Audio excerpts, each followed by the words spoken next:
450 ദിവസമായി നമ്മൾ മേപ്പാറ സമരം തുടങ്ങിയിട്ട്. ചരിത്രമല്ലേ ഇത്? എന്തുകൊണ്ട് നമ്മൾക്കൊന്നും തന്നില്ല? ഭൂമി തിരുത്ത് വയ്യ, ഈ വെള്ളവും മരുന്നും ഭക്ഷണവും തന്നൂടാന്ന് പറയുന്നത് എന്താ?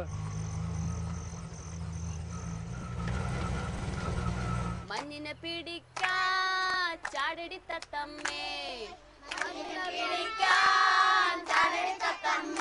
ഓ മൂന്നാക്കുന്നിമ്മേ മൂന്നരക്കുന്നിമ്മേ, മൂന്നരക്കുന്നുമ്മേ, മുങ്ങിപ്പൊങ്ങിപ്പോയി താമര കണ്ടല്ലോ,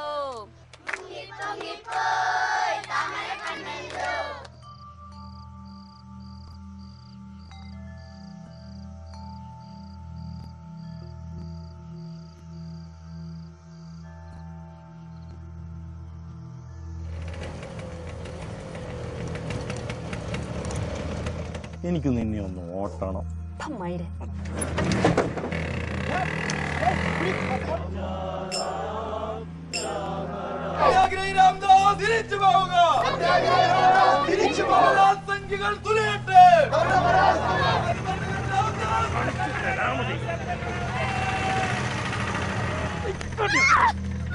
നമ്മൾക്ക് ജീവിക്കാനുള്ള ഒരു അവകാശം ഡോക്ടർ അംബേദ്കർ എഴുതി വെച്ച ഭരണഘടന നിയമപ്രകാരം ആ ഭൂമി കിട്ടിയിട്ടില്ലെങ്കിൽ ഈ മേപ്പാറയിൽ നിന്ന് പോവൂല ഉറപ്പാ.